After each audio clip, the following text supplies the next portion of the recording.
बिस्मिल्लाहिर्रहमानिर्रहीम, अस्सलाम वालेकुम। आप देख रहे हैं कैपिटल स्पेशल। मैं हूं मोहम्मद नोमान। आज प्रोग्राम में बात करेंगे मुल्क की बदलती हुई सूरत हाल, सियासी मुआशी बदहाली की, और क्या इन जो सियासी और मुआशी हालात बन चुके हैं मौजूदा पार्टियों के पास इसका हल है, इस पर बात की जाएगी। और महंगाई जो दिन ब दिन बढ़ती जा रही है, हुकूमत के एक तरफ दावे, दूसरी तरफ महंगाई में इजाफा, और एक आइनी बहरान जो मुल्क के अंदर है, इंतखाबात के हवाले से हो, खा कोई इजलास बुला हो, आए रोज़ हर मामले के अंदर हमें ताख़ीर और एक बहरान की कैफियत नज़र आती है। इस बहरान का अब आखिर हल क्या है? जब से पंजाब के अंदर इमरान खान साहब की गवर्नमेंट गई, हमने देखा पंजाब के अंदर एक बहरान की कैफियत रही। इजलास बुलाना हो, गवर्नर की तैनाती का अमल हो, वो वज़ीर आला का इंतखाब हो, हर मामले के अंदर हमने एक बहरान सा देखा।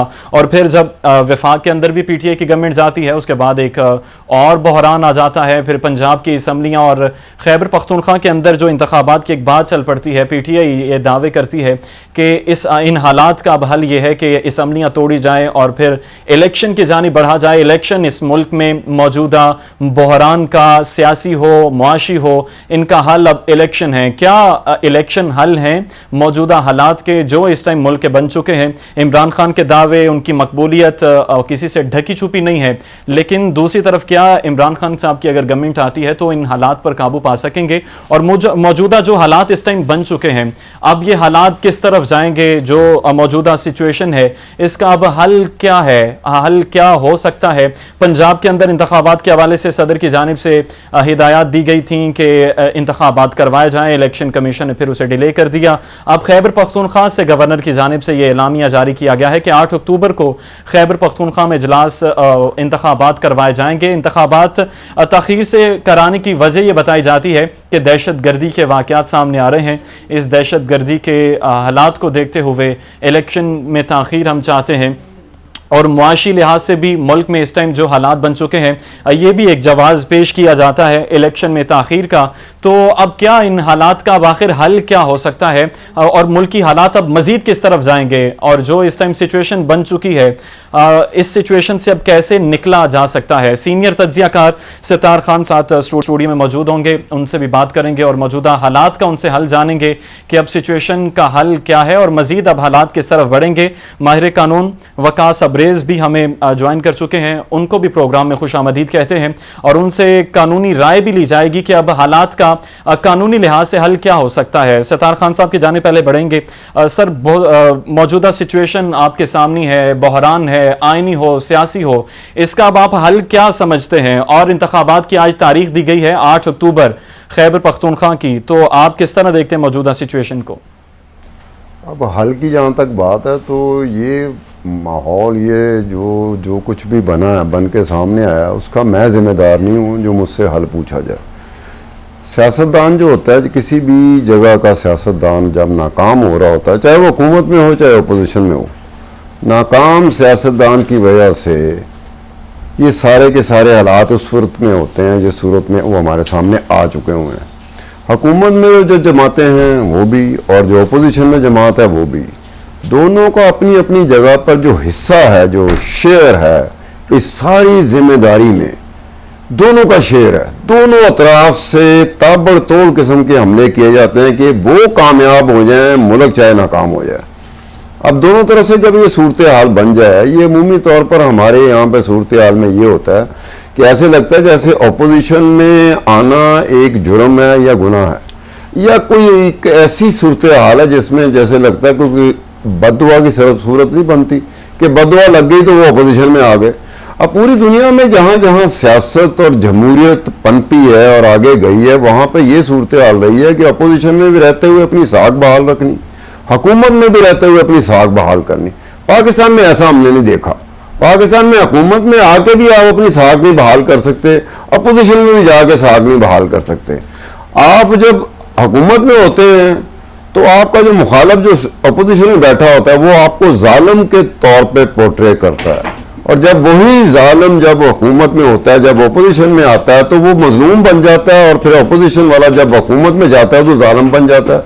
अब इस बात की समझ नहीं आ रही कि आपका प्रॉब्लम क्या है। उस प्रॉब्लम के साथ साथ हम लोगों का भी, जो रहने वाले हैं, जो इंतखाब करते हैं इन सियासतदानों का, सियासी जमातों का, उनका भी हाथ है कि वो भी अपनी पसंद और नापसंद के साथ इस बुरे तरीके से जुड़ जाते हैं कि उनको भी ख्याल नहीं रहता कि किस चीज़ में कौम की भलाई है, किस चीज़ से मुल्क बढ़ सकता है।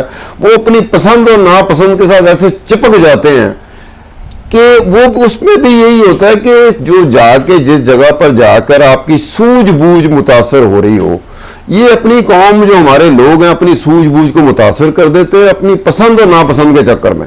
अब अगर जो पसंद कर रहा है हुकूमती मौक़िफ़ को, तो उसके पास दलाइल होने चाहिए, उसके पास दलीलें होनी चाहिए, उसके पास मंतक होनी चाहिए अपनी वो बात बताने के लिए। इसी तरह जो अपोजिशन के साथ जुड़ा हुआ है, जो अवामी हल्का है, उसे भी अपनी बात अपने मौक़िफ़ के लिए एक दलील, एक मंतक की ज़रूरत होती है। दोनों तरफ से दलाइल और मंतक उसकी कमी वाक़या हो जाती है और उसकी जगह पर आप ज़ाती तौर पर ज़ातियात पर आकर कुछ इस तरह से कीचड़ उछाला जा रहा होता है जिसमें सियासत नहीं सुनी जा रही होती। सियासत का ये नहीं नाम है कि आपने एक दूसरे पे ज़ातियात पे कीचड़ उछालना है, कीचड़ उछालना। लेकिन बदकिस्मती से यही सिचुएशन बन चुकी है कि कीचड़ उछाला जाता है।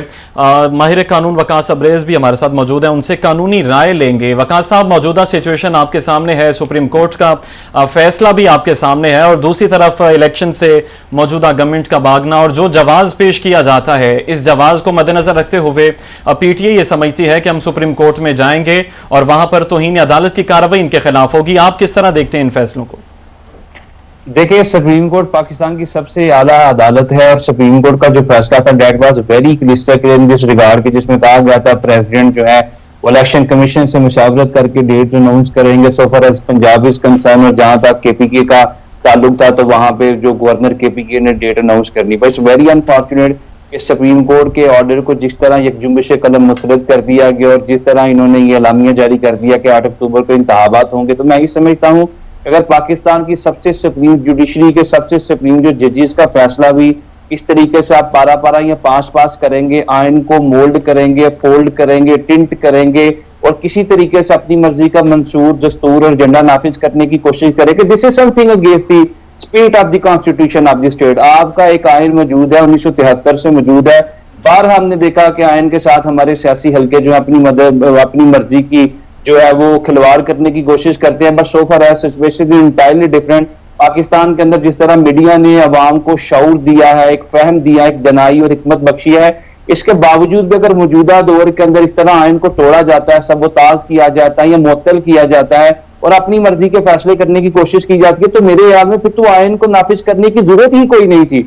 अगर जो मौजूदा हुकूमत में लोग बैठे हैं, अगर चीफ इलेक्शन कमिश्नर ये समझते हैं कि वो आइन को अपनी मर्जी के मुताबिक चला सकते हैं, तो मैं ये समझता हूं बतौर student of law supreme court के जो फादर जजेस है, इवन के chief justice of Pakistan can not put a single dot और single full stop to the constitution of the state. तो इनको ये इख्तियार कौन देता है कि आप जो है एक आईनी परमीन को उसको सबोताज करते हैं? गवर्नर की जिम्मेदारी थी या चीफ इलेक्शन कमीशन की जिम्मेदारी थी। आप अपनी कॉन्स्टिट्यूशन रिस्पॉन्सिबिलिटी और लाइबिलिटी से किसी सूरत इनहराफ नहीं कर सकते। That was the constitution requirement जिनको इन्होंने सबोताज किया है। मैंने लास्ट टाइम भी प्रोग्राम में बात की थी, अब्दुल सत्तार खान साहब भी मौजूद थे। मैं ये समझता हूं कि हर वो शख्स जो हमारे मुल्क के अंदर कोई लीगल क्यास या लीगल कंफ्यूजन को जन्म देता है, चाहे वो इमरान खान साहब हो, चाहे नवाज शरीफ साहब हो, चाहे चीफ इलेक्शन कमीशन हो, मेरे ख्याल में तमाम लोगों पर सुप्रीम कोर्ट ऑफ पाकिस्तान को किसी किस्म की पीनल कॉन्सिक्वेंसेस या सैंक्शन इंपोज करने की जरूरत है कि आपका दिल जब करे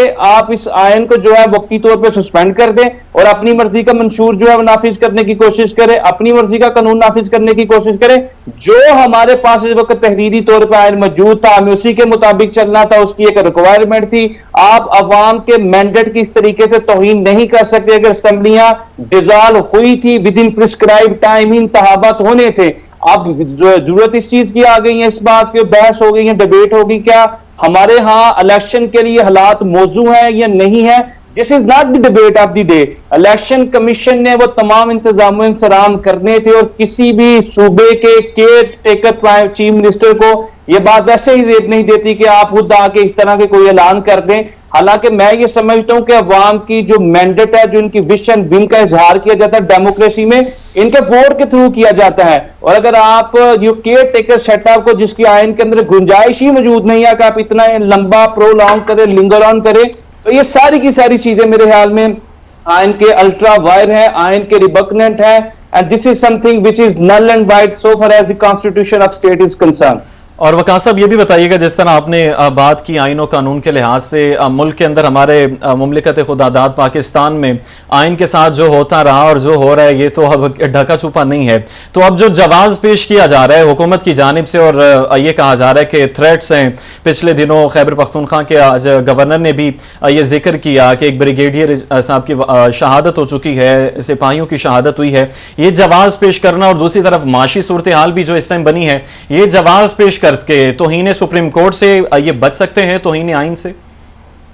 देखिए, दो चीजें हैं, शायद आप मेरे बात से डिफर करें। मेरे मुताबिक अगर मुझे कोई पूछे कि इन हालात के अंदर इलेक्शंस होने चाहिए तो शायद मेरा ओपिनियन हो कि नहीं होने चाहिए थे, आप 2-3 महीने इंतजार कर लेते। लेकिन जहां तक कानून की और आइन की बात है, वो एक कानूनी बहस है और कानून के अंदर जो चीज लिख दी गई है वो तमाम पाकिस्तान के शहरियों पे इक्वली इन्फोर्सेबल है, अप्लायबल है, चाहे मुझे वो अच्छी लगे, चाहे स्टार साहब को अच्छी लगे, चाहे आपको लगे या नहीं। हम पाकिस्तान के शहरी हैं और मैं ये बतौर स्टूडेंट ऑफ लॉ समझता हूं कि ये किसी किस्म की लीगल रीजनिंग नहीं है कि हालात इस तरफ जा रहे हैं या हालात उस तरफ जा रहे हैं या पाकिस्तान में दहशतगर्दी की फिजा है। मेरे ख्याल में पाकिस्तान में इस वक्त बड़े एमिकेबल हालात हैं। इन हालात के अंदर इलेक्शंस हो सकते हैं और अगर इन हालात से हम किसी बेहतरी की तरफ जा रहे हैं, मेरा नहीं ख्याल कि अक्टूबर के अंदर जाके अगर अब इलेक्शंस डिले कर दिए जाए तो अक्टूबर में जाके इस तरह की रीजनिंग ना दे। शायद अक्टूबर के अंदर जाके हालात इससे भी वर्स्ट हो जाए, इकोनॉमी इससे भी वर्स्ट हो जाए, हमारे जो सर्कमस्टेंसेस है वो मजीद मिजरेबल, टेरिबल या डोरफुल बन जाए, तो फिर क्या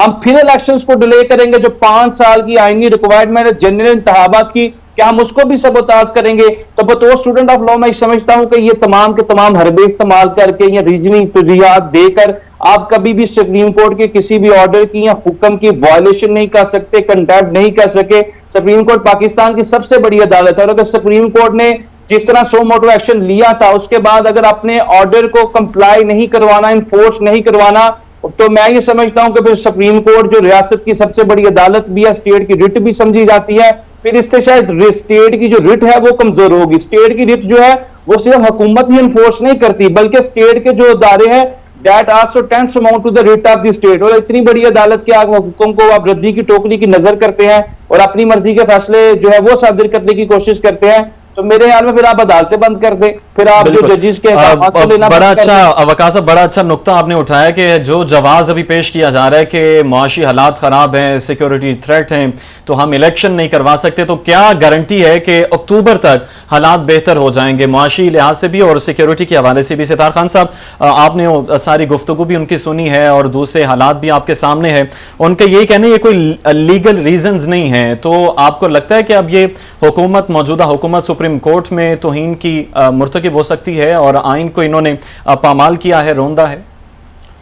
पहले हमें ये तो तय कर लेना चाहिए कि क्या हम पाकिस्तान में रह रहे हैं या किसी और मुल्क में रह रहे हैं। अगर हम पाकिस्तान में रह रहे हैं तो पाकिस्तान में कौन सा ऐसा वक्त था जब कानून को या आइन को या कोई भी अखलाकी तौर पे किसी चीज़ को चलने दिया गया हो? बताएं कौन सा वक्त था पाकिस्तान में? पाकिस्तान में यही हुआ कि जो ताकतवर हलके थे जिसमें सम टाइम सियासतदान भी उसका हिस्सा बन जाते थे, तो आइन और कानून मर्जी के मुताबिक होता है। आइन और कानून ऐसा नहीं होता जो हमें पढ़ाया जाता है या हमने पढ़ा होता है। आइन और कानून होता है अपनी मर्जी का होता है।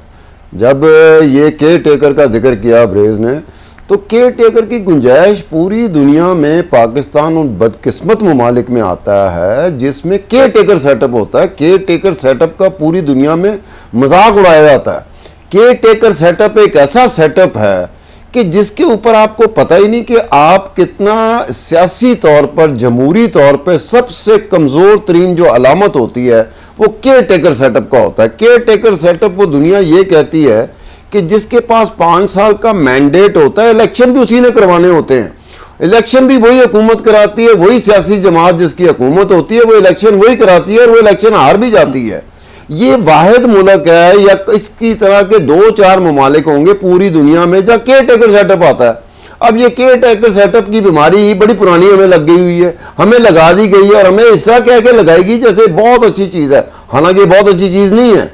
1988 में जब पहली मरतबा हुआ था कि ज़िया-उल हक ने रुखसत की थी हुकूमत मोहम्मद खान जुनेजो की, पंजाब के वज़ीर आला नवाज शरीफ थे। अब पंजाब का ही वज़ीर आला नवाज शरीफ है, मुस्लिम लीग का वज़ीर आला पंजाब है, मुस्लिम लीग का ही वजीर आजम मोहम्मद खान जुनेजो है, ज़ियाउल हक मोहम्मद खान जुनेजो की छुट्टी करा देते हैं और नवाज शरीफ साहब को केयर टेकर चीफ मिनिस्टर बना देते हैं। अब ये बड़ा अजीब सी बात थी, अब केयर टेकर चीफ मिनिस्टर वो बन जाते हैं। उसके बाद का जो इलेक्शन है उसमें मोहम्मद खान वो गुलाम मुस्तफा जतोई साहब आ जाते हैं, केयर टेकर वो हैं। सबको पता था कि उस वक्त IGI जो बनाई गई थी उसमें इस्टेब्लिशमेंट, ISI, फौज सारी शामिल थी। सबका ये था कि किसी तरीके से बेनज़ीर का रास्ता रोका जाए। अब कितना रास्ता रोकना है उसको, कितना वीक मैंडेट के साथ उसने आना है। वीक मैंडेट के साथ कोई जमात जब आती है, सियासी जमात आती है, सियासतदान आता है, तो ये इस्टेब्लिशमेंट और फौज के लिए बड़ी खुशाइंद बात होती है कि जी अब हमारी मर्जी चलेगी, क्योंकि हमने पॉलिटिशियन को स्पेस नहीं देनी। वो पॉलिटिशियन करप्ट है कि नहीं करप्ट है उसकी मैं बात नहीं कर रहा, मैं सिर्फ ये कह रहा हूं कि पॉलिटिशियन को जो स्पेस मिलनी चाहिए थी इस मुल्क में वो पॉलिटिशियन को नहीं मिल सकी। हम ले दे के पॉलिटिशियन पे सारा कुछ डाल देते हैं, क्योंकि हमारी उम्मीदों का मरकज ही पॉलिटिशियन होता है, क्योंकि हमने पॉलिटिशियन को ही वोट डालना होता है। हमने किसी जज को वोट नहीं डालना होता, हमने किसी जर्नैल को वोट नहीं डालना होता, हमने पॉलिटिशियन को वोट डालना होता है। और पॉलिटिशियन पूरी दुनिया में समझा जाता है कि अगर आपको कोई बेल आउट करेगा तो वो पॉलिटिशियन होगा। अब वो कौन, कब पॉलिटिशियन उस तरह का आएगा, कब उस तरह की सियासी जमात आएगी, इसका हमें नहीं पता। लेकिन बहरहाल ये बात तय है कि जिस आइन और कानून की बात करते हैं, पाकिस्तान के बारे में ये बात कही गई थी, बहुत पुरानी बात मैं कर रहा हूं कि पाकिस्तान में मेरिट उस वक्त अप्लाई होता है जब आपकी इंटेंशन साफ ना हो। मेरिट कब आता है? जब आपकी इंटेंशन ही साफ ना हो। मेरिट उस वक्त अप्लाई करेंगे जब उन्हें पता होगा कि ये मेरिट को मैं अप्लाई उस वक्त कर रहा हूं कि जो मेरा हदफ है वो इसकी जद में आ जाएगा, उस वक्त मेरिट ले आते हैं। अदरवाइज मेरिट पाकिस्तान में मेरिट की तो बात होती नहीं है, चाहे वो इमरान खान हो, चाहे नवाज शरीफ हो, चाहे जरदारी हो, चाहे फौज हो, चाहे कमर जावेद बाजवा हो, ये सारे के सारे डी मेरिट को ज्यादा प्रेफर करते हैं। डी मेरिट को इसलिए प्रेफर करते हैं कि इनका जाती फायदा निकलता है वहां से।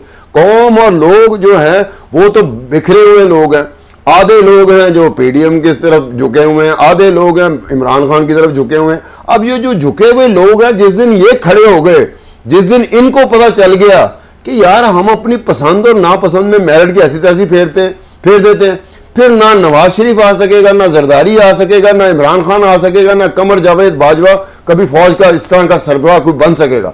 जब ये सारी चीजें होंगी, अल्टीमेटली ये सारा कुछ डिपेंड करता है लोगों पे।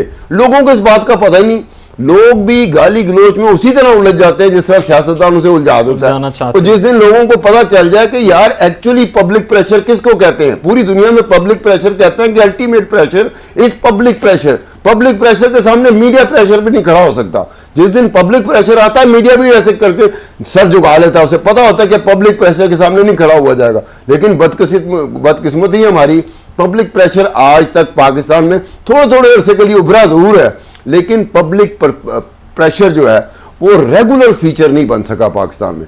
अगर पब्लिक प्रेशर पाकिस्तान में रेगुलर फीचर बन जाए तो ना आपको इस तरह के जजेस नजर आएंगे, ना इस तरह के जर्नैल नजर आएंगे, ना इस तरह की सियासी जमातें नजर आएंगी, ना इस तरह के सियासतदान नजर आएंगे, ना इस तरह के हुक्मरान नजर आएंगे।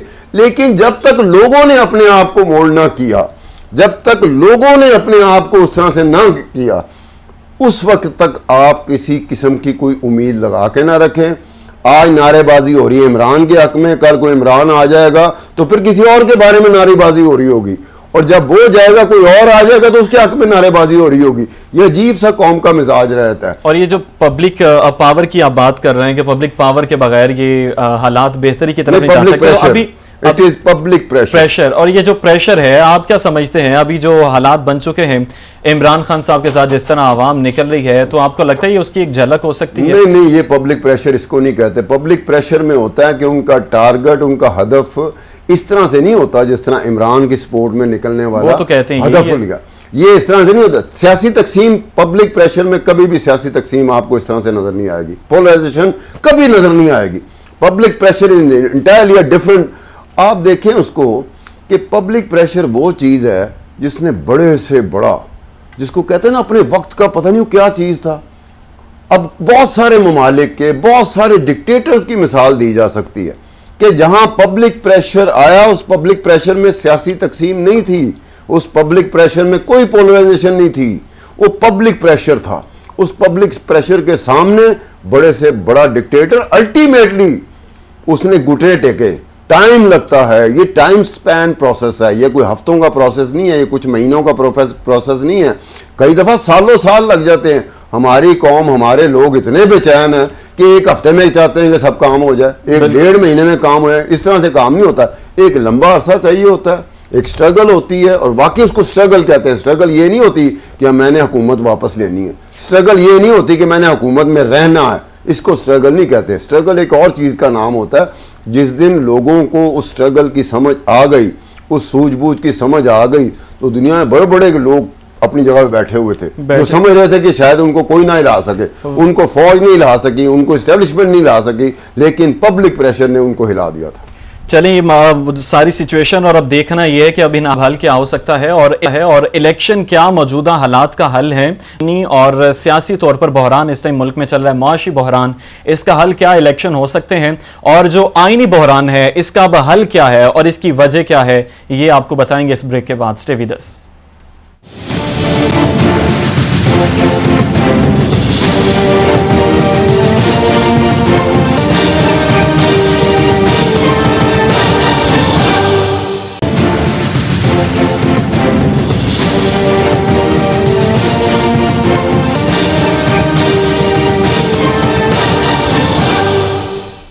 Welcome back. ब्रेक से पहले बात कर रहे थे मौजूदा हालात के हवाले से। महंगाई जो इस टाइम आसमान तक पहुंच चुकी है, रमज़ानुल मुबारक के अंदर भी आटे के लिए गरीब आवाम मारे फिर रही है और हालातें भी सामने आ रही हैं। रश के अंदर नीचे आकर हालातें रिपोर्ट की जा रही हैं। ऐसे हालात के अंदर ये कहना कि इलेक्शन करवा दिए जाएं और हालात ठीक हो जाएंगे, क्या ये हालात का हल हो सकता है? हमारे साथ मौजूद हैं सीनियर तज्ज़ियाकार सितार खान साहब और वकास अब्रेज साहब, माहिर कानून हैं, उनसे कानूनी राय भी जानने की कोशिश करेंगे। और मौजूदा हालात के हवाले से क्या इलेक्शन मौजूदा हालात का हल हो सकते हैं?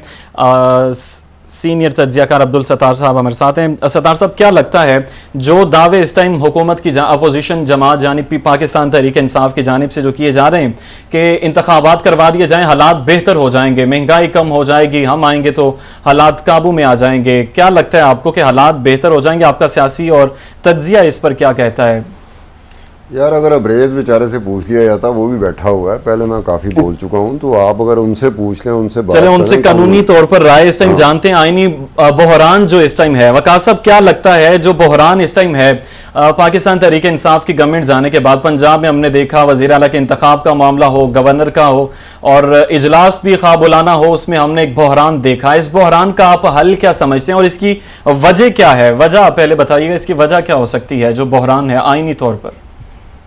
देखिए जी, Burhan that is a very simple thing, जो कि अब्दुल सत्तार साहब ने भी बात की कि जो शख्स पावर कॉरिडोर में बैठता है वो हमेशा ये कोशिश करता है कि अपने पॉलिटिकल अपोनेंट को वो तमाम हरबे इस्तेमाल करे कि जिससे वो उसको डिस्पर्ज कर सके। कानून हमारे मुल्क के अंदर हम आइन की और कानून की बात करते हैं, लेकिन ये हकीकत है कि तहरीरी तौर पर या कानून की किताबों में कानून तो नजर आता है, लेकिन जहां तक इसकी इम्प्लीमेंटेशन की, एनफोर्समेंट की बात है, वो शायद हमारी सोसाइटी में नजर नहीं आता। अरस्तू ने बड़ी जबरदस्त बात की थी कि कानून जो है वो मकड़ी का ऐसा जाला है कि जिसमें छोटी छोटी मकड़ियां फंस जाती है और बड़ा मकड़ा जाल को फाड़ के निकल जाता है। हमारे मुल्क में हमने देखा जब हाँ साहब की हुकूमत थी, उस वक्त डिप्टी स्पीकर की एक रूलिंग आई, उसने असेंबली का सारा माहौल और वहां पे गद्दारी, वफादारी, लॉयल्टी के फतवे बांटे। फिर हमने लेटर ऑन देखा कि पंजाब असेंबली में जब नून लीग के पास सारी चीजें थी तो उन्होंने हरबा इस्तेमाल किया कि जिससे कानून को तोड़ा जाए, मरोड़ा जाए, अपनी मर्जी के मामलात में फैसला सादिर करने की कोशिश की जाए। तो मैं ये समझता हूँ जो आईनी बहरान, जो आपने पंजाब असेंबली का हवाला दिया, आपने गवर्नर की बात की, इससे पहले जो दीगर कॉन्स्टिट्यूशन मैटर्स थे, उसमें हर मुमकिन कोशिश की जाती है कि कानून जहां पे साइलेंट है, जहां पे सुकन मौजूद है, जहां पे लूप होल मौजूद है, जहां पे इंटरप्रिटेशन मौजूद है, और इंटरप्रिटेशन या लूप होल या सुकन जो है उसके अंदर भी कहीं ना कहीं एक सेंस नजर आती है, एक सेंस प्रवेल करती है। लेकिन ये ऐसी चीज कर बैठते हैं कि जिसके बाद शायद तमाम कानूनी हल्के सर पकड़ के बैठ जाते हैं और अल्टीमेटली तो तमाम चीजें वो जजेस की कोर्ट में चली जाती हैं, तमाम की तमाम चीजें सुप्रीम कोर्ट, हाई कोर्ट के सामने आ जाती है। जब सुप्रीम कोर्ट या हाई कोर्ट उस पर कोई फैसला सादर करता है तो वहां पे फिर अदालतों के कंधे इस्तेमाल करने के बाद अदालतों को मुलायम किया जाता है, डिफेम किया जाता है, उनका तमस्सा उड़ा जाता है, उनकी तस्दीक की जाती है और सरेआम कंटेम्प्ट भी की जाती है। एक तो ये कंटेम्प्ट है, इससे पहले हमने देखा 4-5-6 दिन जिस तरह इन्होंने प्रेस कॉन्फ्रेंस की मरियम बीबी ने और वहां पे जजेस को मुलायम किया गया, उनकी तस्दीक उड़ाई गई। मेरे ख्याल में सुप्रीम कोर्ट जो है उसको खुद अपनी रिस्पेक्ट, अपनी डिग्निटी, अपना ऑनर जो है वो बहाल करने की जरूरत है। और जहां जहां पे ऐसी चीजों पे उनको मलाइन किया जाए, ऑडियो टेप्स निकाली जाए या उनकी किरदार कुशी की जाए, वहां पे तमाम तरह सुप्रीम कोर्ट के पास जो पावर्स हैं, जिनके फंक्शंस हैं, जिसमें आर्टिकल 204 के तहत इनकी कंटेम्पचुअस प्रोसीडिंग इनिशिएट करने की पावर्स है, वो करनी चाहिए, ताकि तमाम दुनिया के ममालिक के अंदर अदलिया का जो वकार है, जो उसके फैसले हैं, उसको बड़ी इज्जत और तकरीम की निगाह से देखा जाता है। लेकिन ये क्या कि अदलिया की तरफ से एक फैसला आया और उस फैसले को गवर्नर के ऊपर एक इम्पोज किया गया कि आप इंतखाबात के लिए दें, चीफ इलेक्शन कमिश्नर को वहां पर डायरेक्ट किया गया, तो वहां पे सदर पाकिस्तान को किया गया, वहां पे डेट अनाउंस होने के बाद भी एक शख्स आते हैं जो केयर टेकर चीफ मिनिस्टर है, वो आके एक नोटिफिकेशन जारी करते हैं और इंतखाबात मिलती। मैं समझता हूं कि ये सारी की सारी चीजें जो अल्ट्रा वायर टू कॉन्स्टिट्यूशन की जाती है, इसको हमारे मुल्क के अंदर ही शायद पजीराई मिलती है।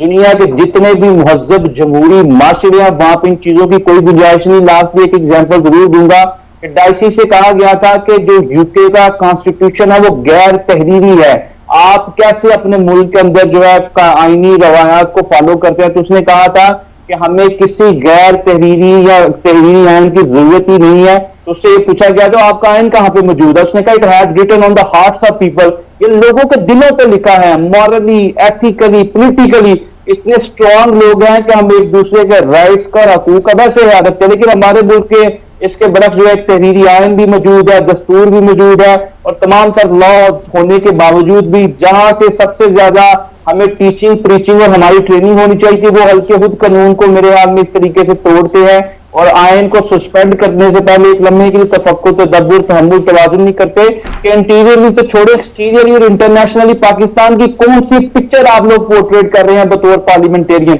तो ये जितनी भी खिचड़ी पकी है मौजूदा दौर के अंदर, जो लीगल क्लास जन्म लिया है, मेरे ख्याल में जब तक सुप्रीम कोर्ट ऑफ पाकिस्तान इसके ऊपर एजुडिकेशन करके, कंटेम्पचुअस प्रोसीडिंग इनिशिएट करके किसी को कंटेम्प्ट ऑफ कोर्ट के जिम्मन में सजा नहीं देगी कंटेम्प्ट करने की सूरत में, तो तब तक मेरे ख्याल में हर मुल्क के अंदर हर दूसरे दिन, दूसरे महीने, दूसरे साल आप इस तरह की जो एक्टिविटीज देखते रहेंगे। इस तरह की वायलेशन जो है हमारे मुल्क के अंदर कोई नित नई चीज नहीं है, 73-74 सालों जो होती आ रही है। और वक़ास साहब, ये आपने बड़ा डिटेल से सारा मंजरनामा खींचा, और इसमें जो आपने बात की कि ताकतवर के लिए कानून और ये जब दिल करता है पार्लियामेंटेरियंस धज्जियां उड़ा देते हैं, तो इस सारी सिचुएशन में गरीब तो बेचारा साइकिल चोरी कर ले तो हफ्ता उसकी जमानत नहीं होती, तो दूसरी तरफ जागीरदार और ये वडेरे ये जहां दिल करे कानून की धज्जियां उड़ा दें और जमानतें इनको घर बैठे मिल जाती हैं। तो कानून पावर में कैसे आ सकता है? क्या ये सियासतदान ला सकते हैं, सियासी पार्टियां ला सकती हैं? इमरान खान को भी हमने देख लिया, वो भी कानून की बालादस्ती का बयानिया तो अपनाते रहे, लेकिन उनका दौरे हुकूमत भी हमने देखा। तो आपको क्या लगता है कानून किस तरह मजबूत हो सकता है कि ये जागीरदार, वडेरे और ये गरीब साइकिल वाला ये सब एक ही कानून के नीचे आ जाए? देखिए, आइन के अंदर जो आर्टिकल 4, 5 और 25 के अंदर without any discrimination of caste, colour, creed, status और रिलीजन तमाम लोग को बराबर है। लेकिन जब तक हम अपने मुल्क के अंदर इसकी प्रैक्टिकली या प्रैग्मेटिकली इसकी तस्वीर नहीं दे लेते, मेरे ख्याल में ये वो कागज के फूल हैं जिनसे कभी भी खुशबू नहीं आएगी। मजबूत कैसे हो सकता है? पार्लियामेंट जो है किसी भी मुल्क के अंदर जब तक पार्लियामेंट्री सबरानिटी और सुपरमेसी ऑफ पार्लियामेंट को आप इंश्योर नहीं करेंगे, हमारे इस तबके को ये इकट्ठे मिलकर नहीं बैठेंगे और जितने भी हमारे नॉन स्टेट एक्टर्स हैं उनके साथ रोल को मिनिमाइज करने की कोशिश नहीं करेंगे, हमारे मुल्क में कभी भी सुपरमेसी ऑफ पार्लियामेंट, ये कानून की हुक्मरानी देखने को मिल ही नहीं सकती। हमारे यहाँ सबसे पहले कानून की वायलेशन ही वहां पे से की जाती है जहां से सबसे पहले कानून का दर्ज देना चाहिए। और जो जुडिशरी है हमारी, वो तो किसी भी मुल्क के अंदर सेकेंडरी या थर्ड ही स्टेटस रखती है कि जब भी कानून की वायलेशन होगी वहां पे जुडिशरी का रोल नजर आएगा। लेकिन इट्स वेरी अनफॉर्चुनेट कि हमारे मुल्क के अंदर, हमारी पार्लियामेंट के अंदर सबसे ज्यादा कानून की वायलेशन नजर आती है और सबसे ज्यादा अपने इंटीरियर मोटिव्स को हवा देने के लिए कानून बनाए जाते हैं। आप देख ले रिसेंट पास्ट के अंदर जिस तरह नैब अमेंडमेंट्स की गई, FIA के लॉज के अंदर अमेंडमेंट की, फिर at the same time ECL के कवानीन थे उसके अंदर अमेंडमेंट्स की गई, जो लोगों के नाम ECL में थे रातों रात उनके नाम ECL से निकाल लिए गए। तो जब तक हमारी पार्लियामेंट से जो सबसे सुप्रीम अदारा जिसे कॉन्स्टिट्यूशन ऑफ पाकिस्तान जो है कमेटी ऑफ पावर्स के तहत सबसे ऊपर रखता है, जब तक आप इसको रिस्पेक्ट नहीं देंगे, और इसको रिस्पेक्ट वही देंगे जो इस घर वाले हैं, जो इसके मेंबर्स हैं, जब घर वाले इसको इज्जत नहीं देंगे, तकरीम नहीं देंगे, ताजीम नहीं करेंगे, इसके तकद्दुस को बहाल नहीं करेंगे, तो बाहर वाले फिर हर मुमकिन वो कोशिश करेंगे कि किसी ना किसी तरीके से इसको डिस्पर्स किया जाए और अपनी मर्जी की चीजें फिर करने की कोशिश की जाती है। घर वालों को भी इसका ख्याल करना पड़ेगा। सत्तार खान साहब, आपने भी उनकी गुफ्तगू सुनी और आप क्या समझते हैं, आप उनकी राय से मुत्तफिक हैं? जो इस टाइम बहरान आईनी तौर पर बहरान है, इसके आप जिम्मेदार ये पार्लियामेंटेरियंस को समझते हैं? मैं जिम्मेदारियों के ऊपर कई दफ़ा बोल चुका हूँ। जिम्मेदारी किसी एक पर अगर डाल दी जाए ना तो फिर ये ज़्यादती इस तरह से हो जाती है कि बाकी भी तो जिम्मेदार है ना। हमारे यहाँ सियासी तकसीम हुई, सियासी तकसीम के साथ साथ हमारे यहाँ इस्टेब्लिशमेंट में भी तकसीम आ गई, हमारे यहाँ जुडिशरी में भी तकसीम आ गई, हमारे यहाँ जजेस में भी तकसीम आ गई। अब ये तकसीम ने कोई एक जगह नहीं छोड़ी हुई, मीडिया में भी तकसीम आ गई। या तो एक साइड की तरफ बोला जाता है या फिर दूसरी साइड की तरफ बोला जाता है। ये समझ नहीं आ रही कि आपको ये बाकायदा एक टिल्ट देने की जरूरत क्या पड़ गई थी। पता चला कि लोगों का मिजाज ये बन चुका हुआ है, लोग मिजाज के मुताबिक, अपनी तबीयत के मुताबिक एक इस तरह के माहौल देखना चाहते हैं कि मेरी पसंद एक है कोई। अब मैं चाहता हूं कि मेरी पसंद की बात हो रही हो, मैं मेरिट को नहीं देख रहा, मैं अपनी पसंद को देख रहा हूं। इस तरह दूसरी तरफ एक और जिसकी अपनी पसंद है वो अपनी पसंद के हवाले से चीजें देख रहा होगा, मेरिट पे नहीं देख रहा होगा। ये हर चीज जब इस तरह से तकसीम हो जाए, जिसकी पोलराइजेशन अपनी पीक पे चली जाए, तो फिर हर एक जिम्मेदार होता है। पार्लियामेंटेरियन पे मैं इस तरह कहता हूं, पॉलिटिशियन पे इस तरह कहता हूं कि मुझे भी अगर कोई उम्मीद है तो अपने पार्लियामेंटेरियन से, पॉलिटिशियन से है।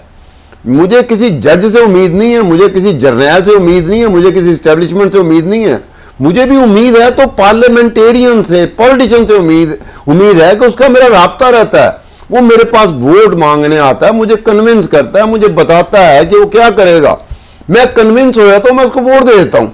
मैं किसी जज को वोट तो नहीं देता, मैं किसी जर्नैल को वोट तो नहीं देता, मैं किसी मीडिया पर्सन को वोट तो नहीं देता, मैं किसी एंकर को तो वोट नहीं देता, मैं वोट देता हूं पॉलिटिशियन को। अब पॉलिटिशियन रिवॉल्विंग अराउंड, जैसे कहता है ना कि रिवॉल्विंग एवरीथिंग अराउंड हिम, ये पॉलिटिशियन होता है, पार्लियामेंटेरियन होता है, जिसने लीड करना होता है। ये नहीं है कि कोई जज लीड कर रहा हो, ये नहीं हो सकता कोई जर्नैल लीड कर रहा हो, ये नहीं हो सकता कोई एंकर पर्सन लीड कर रहा हो। लीड करना है तो वो एक पॉलिटिशियन ने करना है। अब वो उस तरह का पॉलिटिशियन वो कब आएगा? क्या 10 साल बाद आएगा, क्या 20 साल बाद आएगा, क्या 50 साल बाद आएगा? एक ऐसा पॉलिटिशियन जो गालियां नहीं देगा, एक ऐसा पॉलिटिशियन जो जातियात पे कीचड़ नहीं उछालेगा। पूरी दुनिया में जिन्होंने अपनी कौम और मुल्क की तकदीरें बदली हैं, वो गालियां नहीं देते थे, वो बुरा भला नहीं कहते थे, वो तहजीब के दायरे से बाहर नहीं होते थे। हमारे यहाँ तो ये है कि हर एक सियासी जमात, हर एक पॉलिटिशियन वो जो तहजीब का दायरा है उसको बहुत पीछे छोड़ चुका है। अब तू तना करके मुखातब करने का एक अंदाज होता है, पूरी दुनिया में देखा गया कि सियासतदान एक दूसरे के खिलाफ होते हैं, सियासी जमातें एक दूसरे के खिलाफ होती हैं, और मुखातब करने का एक अंदाज होता है। अपने मुखालिफ को कैसे आपने मुखातब करना है, इसका एक अंदाज होता है। पाकिस्तान में तो माँ सिवाय ये है कि तेरी उसकी ऐसी तैसी तो मेरी उसकी ऐसी तैसी। अब मुझे समझ नहीं आ रही कि जब ऐसी तैसी एक दूसरे की फेरने के चक्कर में हो तो सियासत कहाँ जाएगी, तहजीब कहाँ जाएगी?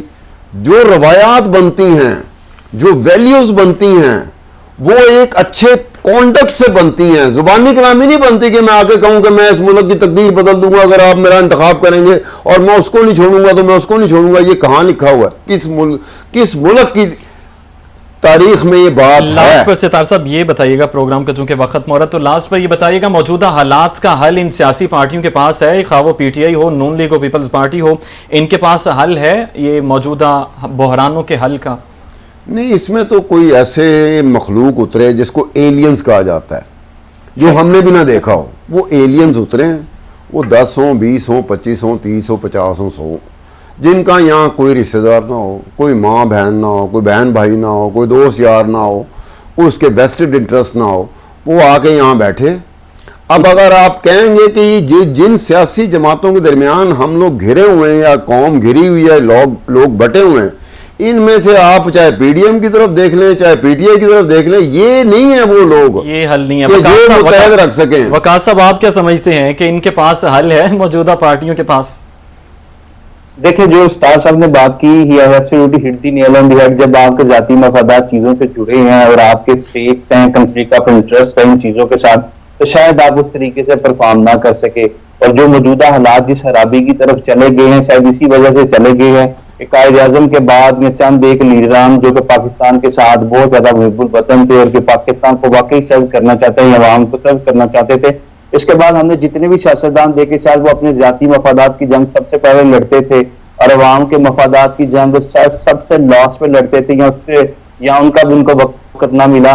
और यही वजह है कि आज Pakistan is on the last lap. Pakistan की इकोनॉमी हो, पाकिस्तान की मौशियत बर्बादी की तरफ चली गई, हमारी सोसाइटी जो डाउनफॉल की तरफ चली, मोरालिटी डाउनफॉल की तरफ चली गई। और जिस कदर महंगाई बढ़ गई, नुमान एक बात मैं जरूर करूंगा कि एक चम्मच दाल का, एक टुकड़ा नान का इम्तिहान रोज लेता है मेरे ईमान का। मेरे बहुत शुक्रिया, दोनों मेहमानों का बहुत शुक्रिया। मौजूदा हालात में जिस तरफ भी देखें अंधेरा नजर आता है, लेकिन नाउमीद नहीं है। बोसीदा छाल पेड़ से लिपटी है, घर तो क्या अच्छे दिनों की आस पे जिंदा। तो मैं भी हूँ, प्रोग्राम का वक्त खत्म हो रहा है, हमें दीजिए इजाजत, आपसे फिर मुलाकात होगी अल्लाह ने के बाद।